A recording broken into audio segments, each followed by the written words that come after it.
You're listening to Fathers Handling Business, where fatherhood meets real talk and real solutions. Here are your hosts, Cali and Donté, ready to dive deep into the art and science of parenting. Let's get started and empower the dad in you. I did research on this. The problem is that we take the pain from our children. The pain is what made all of us who we are. Every one of us. You don't take the pain away from the children. You take danger from them. And there's a difference. Like I was just watching this. Kenny Smith was talking about one of the biggest families that's in plumbing. Before any of the children can get any of the higher level money, they got to be a plumber first. And the father told him, you need to know every aspect of plumbing so that if anything happens, then you know how to do it. If the plumbing go out in our bathroom right now, you know how to at least do that. So what you do is you don't take the pain. You gotta go through the shit. And if they too lazy to go through the pain, then fuck they your ass. They deserve something. It ain't for. Dang. Got a little spicy there at the end. Yeah. But yeah, I agree. I agree wholeheartedly with that. Take the danger away, but not the pain. Right. And that's a delicate balance, even in of itself. You know? Yeah, absolutely. No, I mean, I remember when my son was in the womb and I developed like this huge anxiety because I didn't want my son to go through any type of pain or anything, like nothing, no type of suffering. Like, Yeah, I mean, no parent does. right. And so I was just thinking about all these different scenarios and how I could, be there for my son and make sure that, I teach him like, all right, so if this happens, you got to do this. If that happens, then you got to do this. Like all these different scenarios. Like Right. I legit like develop anxiety throughout the whole pregnancy until the moment he came out and I saw him and God was like, yo, I got him. Like this is my son. I'm going to protect him. You just do what I tell you to do in terms of raising him. I'm like, all right, bet. Right. Yeah, I agree with you there. But something we was talking about earlier. So now that your son he knows you, he knows what you expect, he knows what you want from him for the most part. Do you feel like he always is going to, well, I feel like once they get to a certain point, they get to a point where they want to not end the conversation, but say what they think you want them to say so that they can end the conversation. Oh yeah, for sure. Like there's no doubt. Like especially him, not so much my daughter, but especially him. He will definitely say some stuff to get me to shut up. Right. They say I'm long winded. I be over explaining. Like you already said this, Dad. Right. Or they'll try to finish my sentences because they know what I'm about to say. They know what you're about to say. So that goes back to the point where, and I know, co-parenting is tough, and you in the thick of it right now with the teenagers because, they're at that delicate phase where they're going from preteen to teen. Right. Right. Their body is changing. Their mind is changing. Their school's about to change. Yep. Right. He's about to go to high school. What, in 2 years? In 2 years, yeah. Yeah. It's a lot more friend time. It's a lot more peer time and peer pressure, and a lot more wanting to do things with friends, right? 1000%. Outside of the house, And so at a certain point, they're going to say stuff to their parent, right? That they're not going to say to you. Yeah, I maybe. I mean, Maybe? well, No, yeah. I'm telling you that 100%. 100%. I And guess. and it ain't and I don't and it's not about being dishonest, right? Like, I don't look at it as, they're trying to be dishonest. I feel like it's a survival tactic. You know what I'm saying? Like, it's tough on them already, right? Like, going back and forth and Yes, that part is really tough. not being in the same house. But even toddlers know who they can cry to and who they can't, Bet 1,000%. right? They They know know that who they can manipulate. That's the thing. exactly. Like, even my dogs know that. You know what I'm saying? Like, not to compare children to dogs, but I'm just saying, like, I got two dogs and they know who to go to, Right. right? Who's going to give them the love and the tender, and they know I'm gonna be like, hey, you know what I'm saying? But they know they be like, I'm not going to him, I'm going to her. You know what I'm saying? For different things. You know what I'm saying? And kids and they learn that quickly. Oh, from infancy. Like, Right. They learn that quickly. So when they get to that next stage, like, from my purview, I always view children as starting over and being toddlers again, right? Yeah. So, like, at each stage, I'm like, oh, they're starting over. Like, I can see them starting over. Like, when they were two, when they were just learning stuff, okay, cool, right? When they were in elementary and they were learning stuff, I'm like, they kind of starting over. When they were like in that preteen 12 to 13 phase, you know what I'm saying, going from a kid to, okay, now my body's changing and I'm getting bigger, and Yep. I got a little bit more muscle now. You know what I'm yeah, saying? man, you nailing everything, man. Like, right on the head. Like, it feels that's like they're literally- starting. It feels like they're starting over.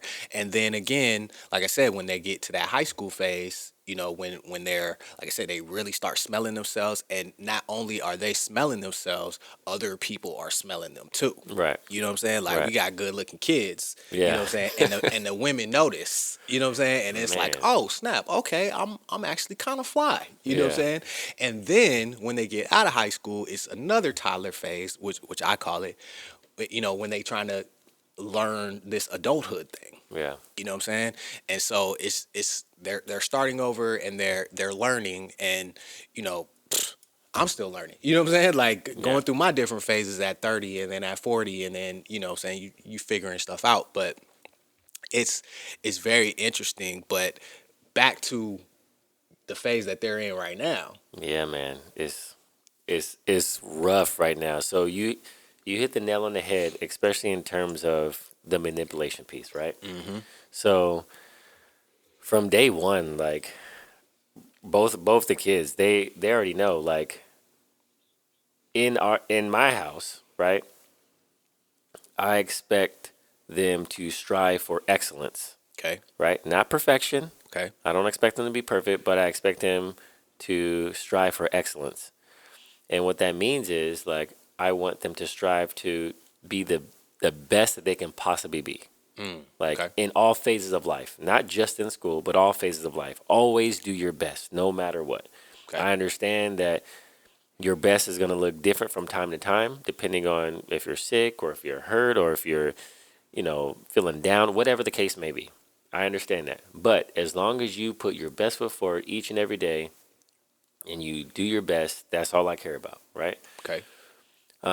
Fast forward, like, here, my son, 12, almost 13, he knows, I know, and anyone that knows him, like, he is not, and this has been ongoing, he has not been putting his best foot forward. And like you said, like, a lot of social, he's at this stage where he wants to hang out with friends all the time. That's all he wants. That's literally all he cares about. He has an image of what his life should look like and be like.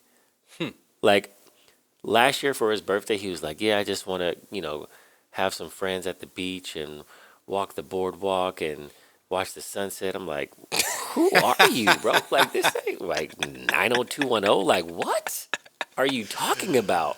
That's funny. Yeah, like, But I mean, but that is, a product of your environment, right? Which is a a good thing, right? Like, yeah, it's like I said, it's a double-edged sword, because you work so hard to put them in these affluent communities, right? Right. To not grow up maybe how you did, right? Or grow up better than you did, Right. right? Like you strive so hard for them to grow, and now, you have affluent problems. You know what I'm saying? Yeah, and Like, I don't even think it's just. I don't even think it's like solely the environment. I also think it's what he sees on social media, in which he's not supposed to have. So that's another thing. Like, so when you well, talk about co-parenting is hard, like yeah, I don't agree that he needs to have the phone that he has. I don't agree that he has social media, like all these things that he's allowed to do since 10 years old. Like a 10-year-old doesn't need an iPhone, doesn't need social media. Like, correct, so ever since that moment when Right. he got those things, right, he was completely shut off from like the things that he's supposed to be doing. right. But I mean, even even if he never had the social media, the people around him have the social media. So, and social media is only a reflection of our environment and the things that we enjoy, right? So some people say, "Oh, well, some your feed is going to look different from my feed, right?" And that's going to look different from your son's feed. That's going to look different from my son's feed, right? Because how they engineer social media is to give you more of what you already like. So I still feel like it's a product of his environment because yes, he's probably seeing more of it on social media, but it's more of what he already wants and already likes and is already influenced by the people that's around him. Yeah, that's true because See I what I'm guess saying? he's his algorithm Right. is being fed to him by his friends, and Exactly. then it furthers on. And it furthers on and it just gives him more and more of what he's already like. Like Yeah, if I look at his social media, I'm probably not gonna like anything that pops up on his feed because that's not the life I lead or right. how I am influenced. Yeah, his algorithm is like music that we don't listen to, Correct. like influencers who make a ton of money, Correct. and Like like it just like, and I understand like you can make a bunch of money by doing social media, but I don't think he understands the amount of work that goes into it. of course he doesn't He because just thinks that they don't show the amount of work. no, he just thinks that like, oh, I'm gonna after school I'm just gonna be an influencer, or like he has Is that what he said? bro. He even has the mindset that he doesn't need to go to school because he Wow. can be an influencer and make millions of dollars. So when he says that, what's your question to him? My question, Yeah. there's no question. My question would be There's a statement. my question would be what are you influencing? And who are you influencing? Yeah, Right? Like what people are the word influencer is so broad, right? Because people are influencers in a particular field that they are an expert in, yeah, right? So if you're not an expert in anything, you can't influence anybody. First, you have to become an expert, right? And then you can influence. yeah. That's great right there You because feel what I'm saying? I Like had zero that's questions what like that for him. that's the missing link that a lot of people are not connecting. Like you can't be an influencer if you're not already an expert at whatever it is, Right. right? Like Mr. Beast, even like people like Drewski, Yeah. right? Like You just and named Kai, you just named two people who's always on his feet. right? Drewski, Kai Cenat, and Mr. Beast, right? Those are Right. popular influencers, Yep. right? But if you go back and look, like Drewski has perfected making comedy videos, Right. right? For years. Right. Kai Cenat, he has perfected the streaming, right? Like he did that for years before now we're seeing him on commercials and he's an influencer and blah blah blah. Mr. Beast, dog, this dude spends millions of dollars per video Yeah, it's crazy. and loses money, right? Now he has a TV show and blah blah blah. But At the All-Star game. yeah, He was yeah. at the All-Star game. But for him to get there, like that's what I would do in that situation when he says stuff like that. I'm like, okay, who are you influencing and why would they want to follow you?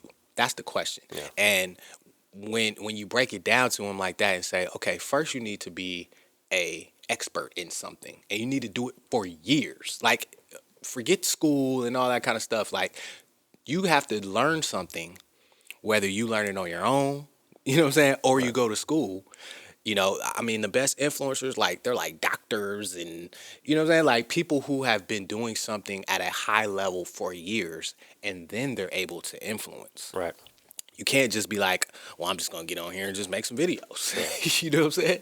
Like Kev on stage, like all these people. Like it's funny. Like I follow, you know, Kev on stage. Kev on stage, Tony Baker, Right. Keon Poli. Yeah, I mess with them, and his son now is starting to make videos, right? But that only makes sense because he's watched his dad for 17 years. I think his son's like 17. 17 years making all these videos. So he has a you know, an inside track on how to make videos. And now, you know, Kev on stage will post some of his son's videos and they're trash.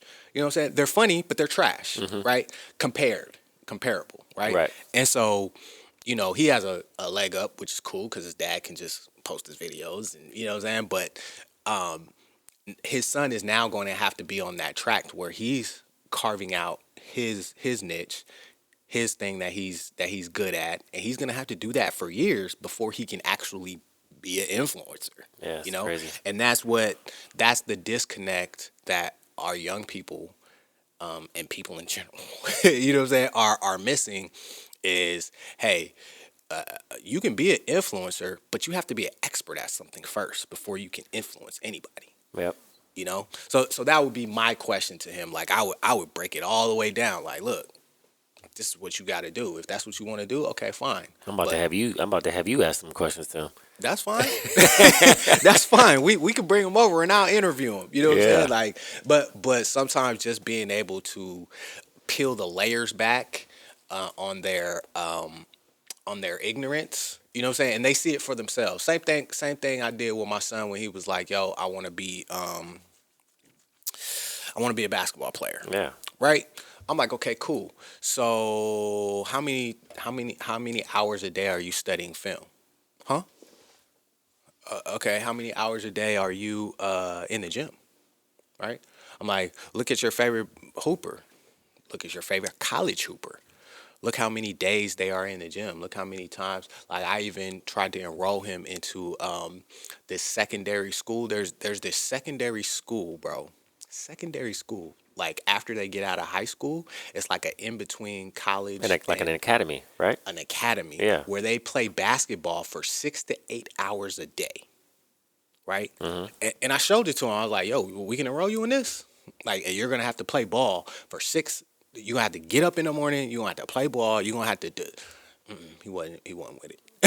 Like, once you really understand how hard you have to work to achieve a certain thing, you know, then it's like, oh, maybe it's not as easy as I think it is. You know what it is? They see all of the glitz and glory of all these, you know, famous people, influencers, professional athletes. Correct. Like, for instance, like, you know, these people out here, they see Steph Curry make all these wild, crazy three-pointers.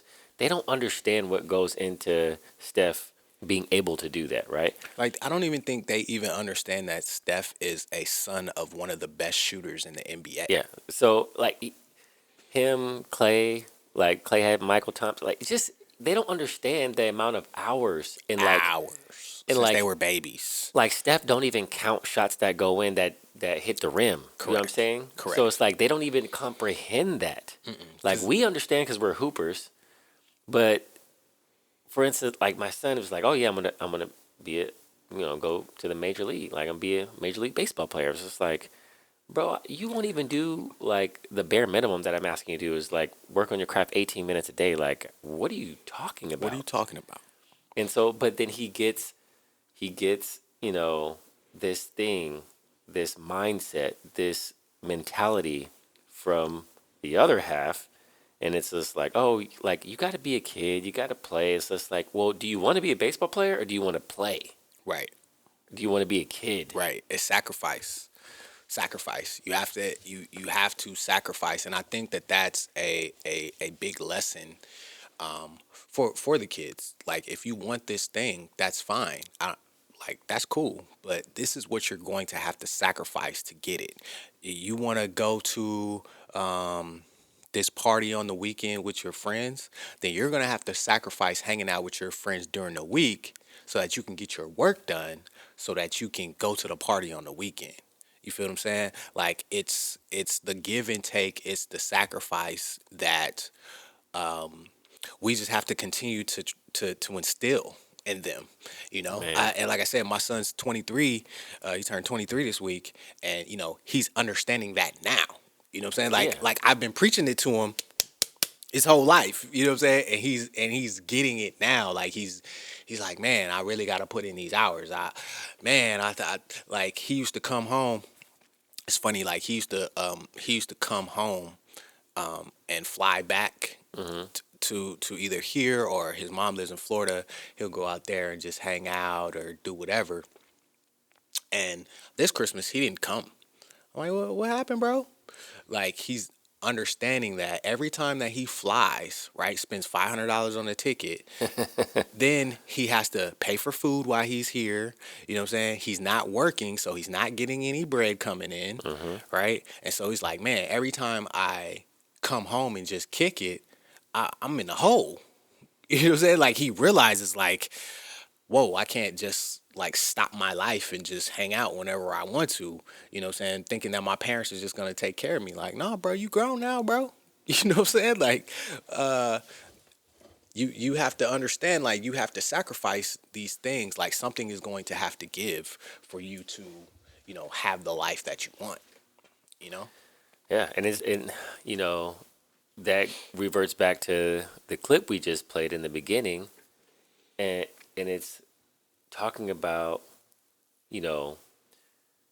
taking the pain away versus taking the danger away. Taking right? the pain away versus taking the danger. And so it's like that's tough. we have to allow these kids to experience loss in a sense, so that they could know what it feels like and understand the sacrifices, like you said, that it takes to get to where they want to go. Right.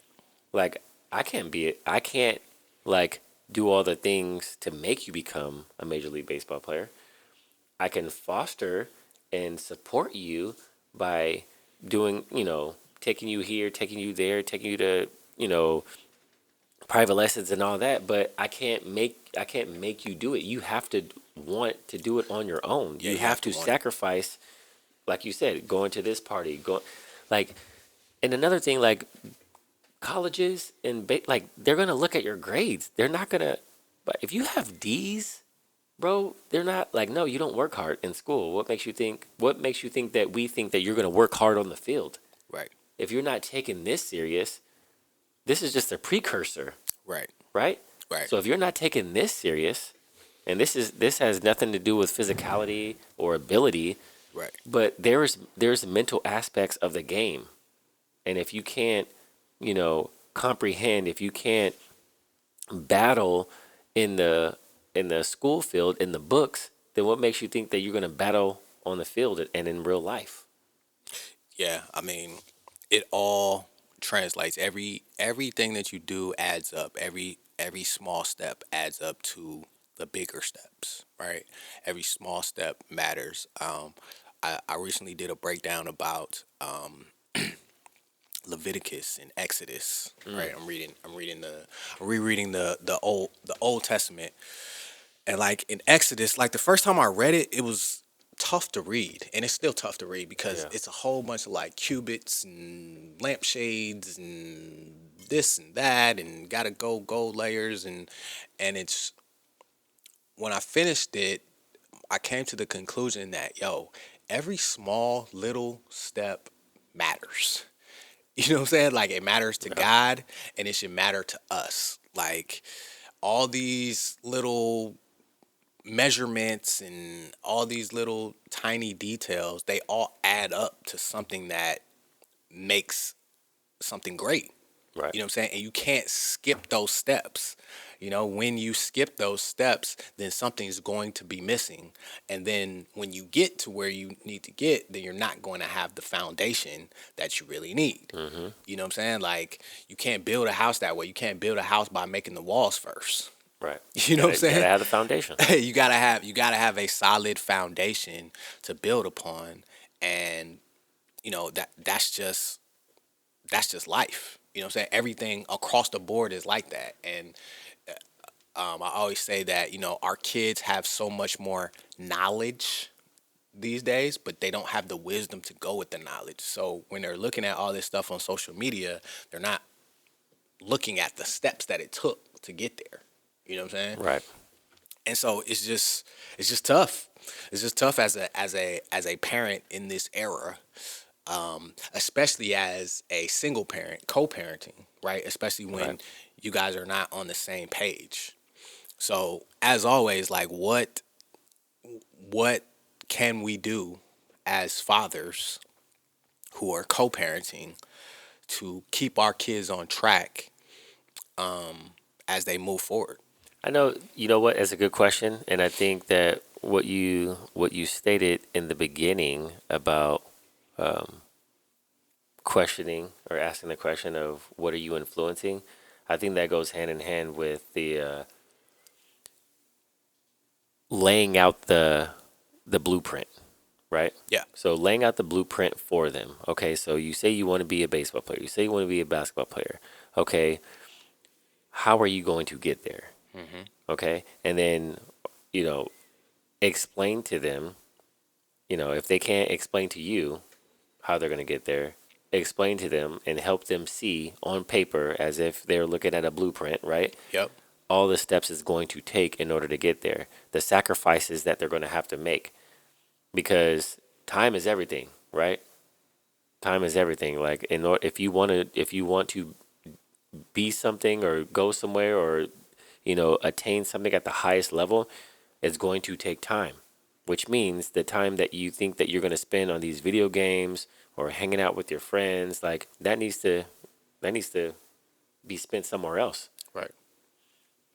Yeah, I mean, even I listen to Myron Golden a lot, and he talks about you know breaking down. People say they want to be a millionaire, right? Yeah. And it's like, okay, well, that's just a very broad thing to say, you know what I'm saying? But how do you get there? You know what I'm saying? How do you break it down?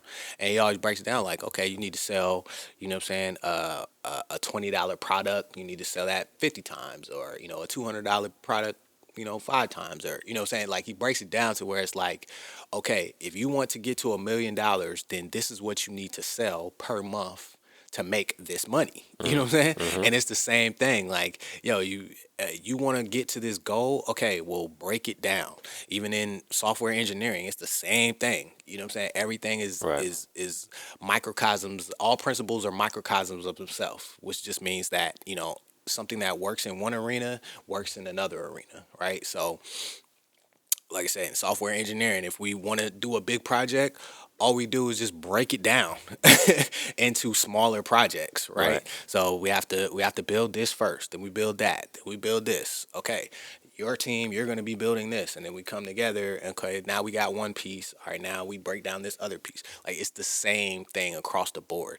And the quicker we teach our children, like, this is the way you have to do it. If you have a big goal, cool, let's break it down into smaller things, so that we can get to this bigger goal. And it's going to take work. Like, you got to break it down to the basics, the bare bones minimal. Right. You know what I'm saying? Okay, cool. Once we get this, okay, now we got that building block.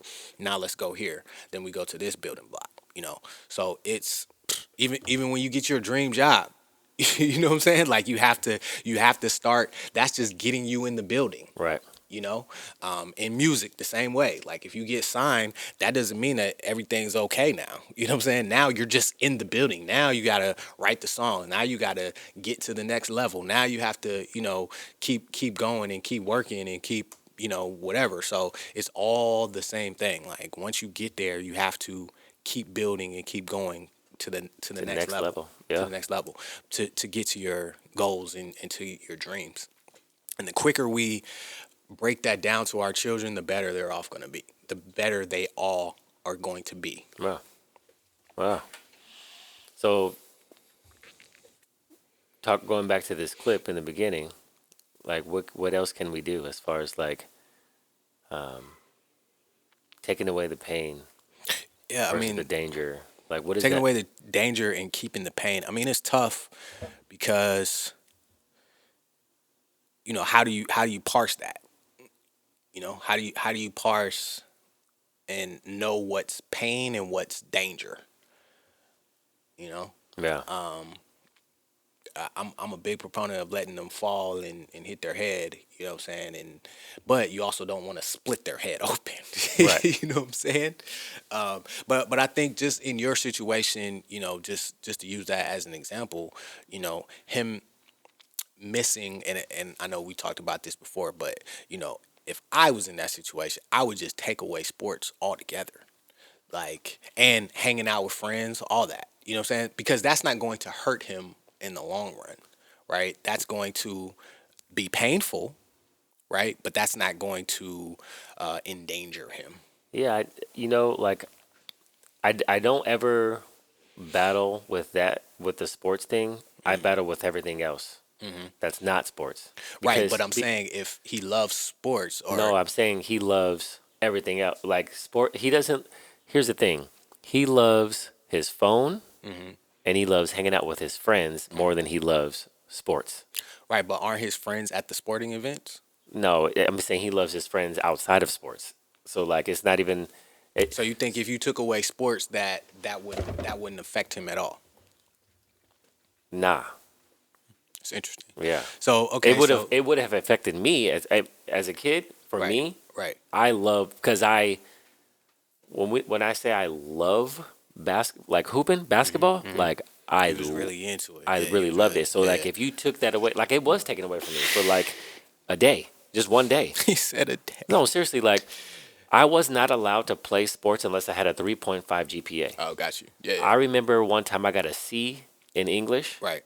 and my mom came to practice, and they're like, "Come on, let's go. You're kicked off the team." Talk to my coaches. He's off the team. They're like, "What? Like, what happened?"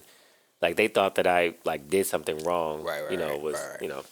And she was like, "He didn't make grades," and they were like confused. They're like, "No, we get Yeah, yeah. notifications of It's people like, who didn't nah, make he grades." didn't They make were like, my standard. and so they were like, "Well, what does he have?" She was like, "He has a 3.4," and they started laughing.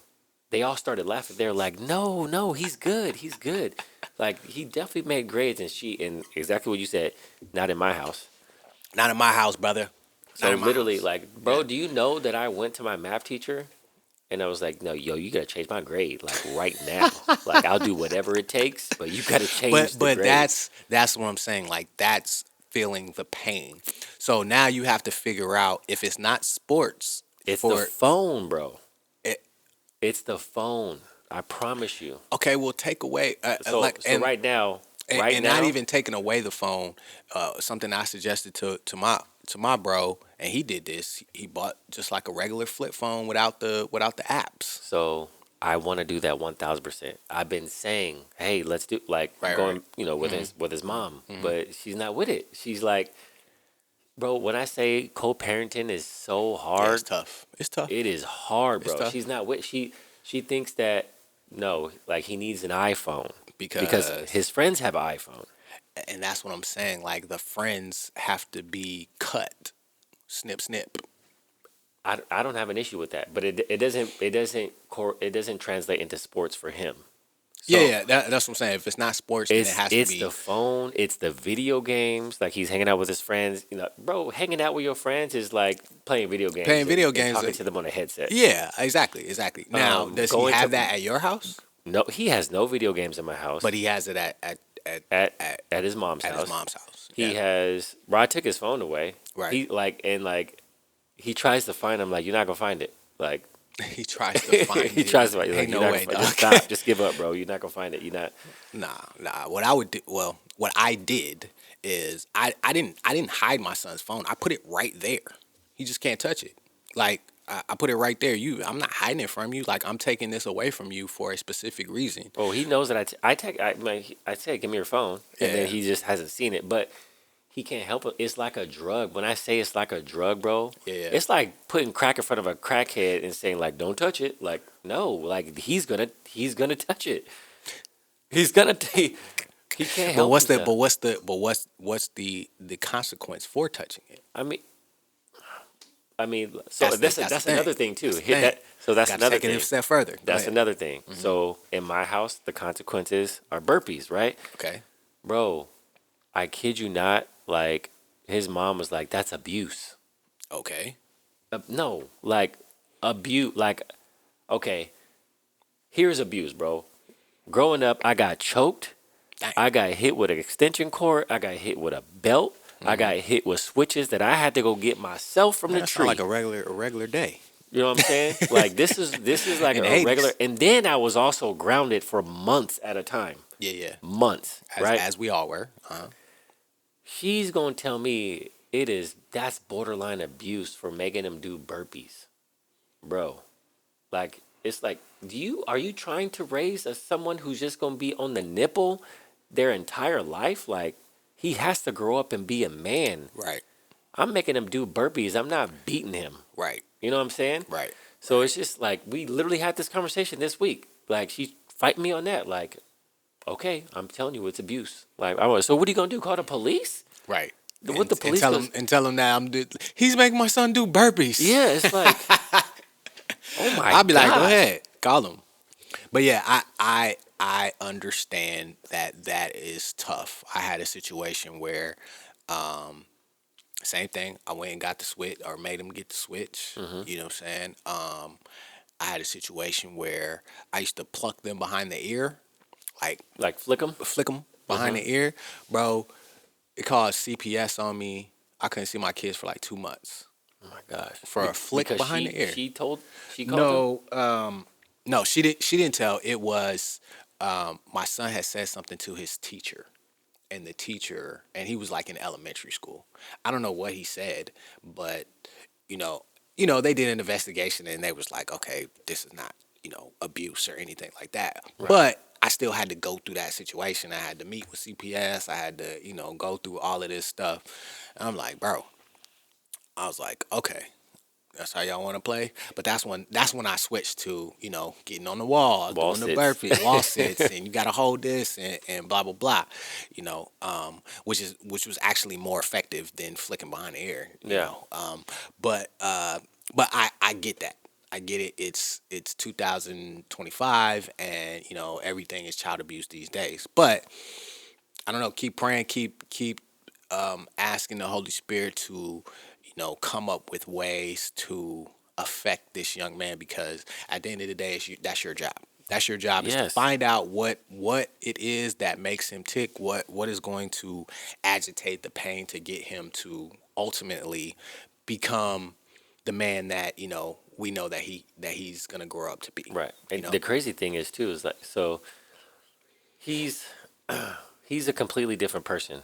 Once he has the phone out of his system for a good 48 hours, he's a different human being. Of course. Like his attitude is different. His mindset is different. Bro, he's been coming home like no issues, doing his homework, no complaint, nothing. Like just doing what he's supposed to do. Right. He doesn't have that distraction of the phone. Right. So like our schedule, the way it works is she has him for 2 days, Monday, Tuesday nights. I have him Wednesday, Thursday nights, and then we rotate every other weekend. Well, I have him this weekend. I took his phone immediately as soon as he got in the car when I picked him up from school on Wednesday, right? Mm-hmm. He hasn't had his phone since then. He's by after the first 24 hours of him, detoxing. Bro, seriously. Yeah, no, I mean, it's a drug for kids. It is 1,000% his. Of course. It's such an addictive drug for him, bro. Of course, it's a drug for kids, 100%. Like that's not even a issue. There's thousands of studies about that. You know what I'm saying? Like it's a drug for not just for kids, for adults too. You know what I'm saying? Like it's a destructive. It can be a destructive instrument if used incorrectly, just like anything else. Right. Just like food, just like guns, just like anything. it can be a destructive instrument if not used correctly. And the phones is the easiest. Social media is the easiest Man. way to, get those dopamine hits that we don't really need. And especially at that age, Man, you know what I'm saying? That's not the type of dopamine they need. They need that real that outside stimuli. Pray for your bro. Hey, y'all, pray for me, please. We gonna pray for you, bro. We gonna pray for you. Well, shoot, man, that's our show for today. You got anything that you want to leave the people with for today? And I say, listen, if you're a single dad out there or a single mom, it don't matter, and you're having a hard time with co-parenting, and you know in your heart of hearts that you are doing the right thing. You know in your heart of hearts you're doing the right thing, and your counterpart is not vibing with you in terms of co-parenting in an efficient, effective way.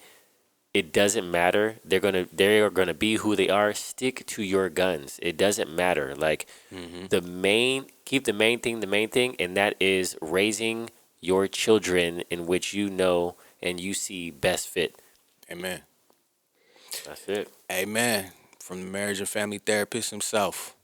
All right, y'all. We're going to holla at y'all next time. We appreciate y'all listening in. As always, holla at us. Drop some comments. Let us know if we bug in. Let us know if you have any tips or tricks that can help the next person. And peace and love. Peace. Peace. Thanks for tuning in to today's episode.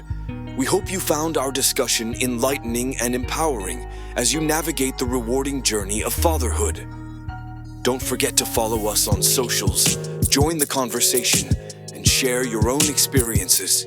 We're here to support and inspire each other, one episode at a time. Until next time, keep empowering the dad in you.